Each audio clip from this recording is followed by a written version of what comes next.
ஜெயலலிதா பாணியில் ஆட்டத்தை தொடங்கும் இபிஎஸ். இனி ஒருத்தர் கூட அதிமுகவிலிருந்து நகர முடியாது. எடப்பாடியின் மாஸ்டர் பிளான்.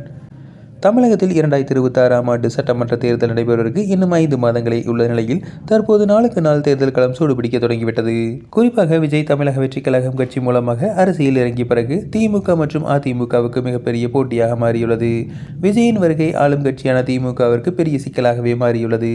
அதே சமயம் திமுகவை தோற்கடிக்க அதிமுக மற்றும் பாஜக உள்ளிட்ட கட்சிகள் விஜயுடன் கூட்டணி அமைக்க தொடர்ந்து பேச்சுவார்த்தைகள் நடத்தி வருகின்றன.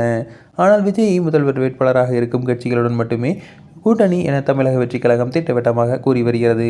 அதே சமயம் அதிமுகவின் மூத்த நிர்வாகியான செங்கோட்டையன் சமீபத்தில் விஜய் கட்சியில் இணைந்த பிறகு அதிமுகவிலிருந்து முக்கிய புள்ளிகள் பலரும் தொடர்ந்து விஜய் கட்சியில் இணைந்த வண்ணம் உள்ளனர். இந்த நிலையில் கடந்த 2021 சட்டசபை தேர்தலின் போது புதுமுகங்கள் 50 பேருக்கு அதிமுகவில் சீட் வழங்கப்பட்டது.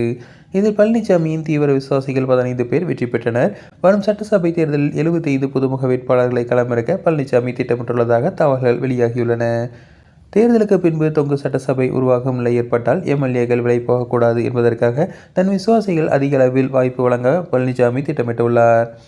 கடந்த லோக்சபா தேர்தலில் பணம் படைத்த முன்னாள் அமைச்சர்கள், முன்னாள் எம்பிக்கள் சிலரை தேர்வு செய்து போட்டியிடும்படி பழனிசாமி அறிவுறுத்தினார்.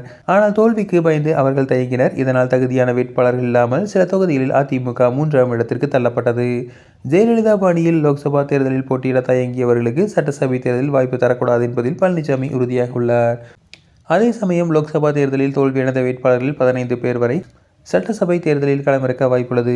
மாவட்ட செயலாளர்கள் மற்றும் எம்எல்ஏக்கள் ஒரு சிலரை தவிர மற்ற அனைவருக்கும் சீட்டு உறுதி செய்யப்பட உள்ளதாக தெரிகிறது. இந்த தேர்தலில் 35 தனி தொகுதிகளில் அதிமுக போட்டியிட திட்டமிட்டுள்ளது. ஜெயலலிதா பாணியில் வேட்பாளர்களை தேர்வு செய்யவும் பழனிசாமி தற்போது ஆலோசித்து வருவதாக தகவல்கள் வெளியாகியுள்ளது.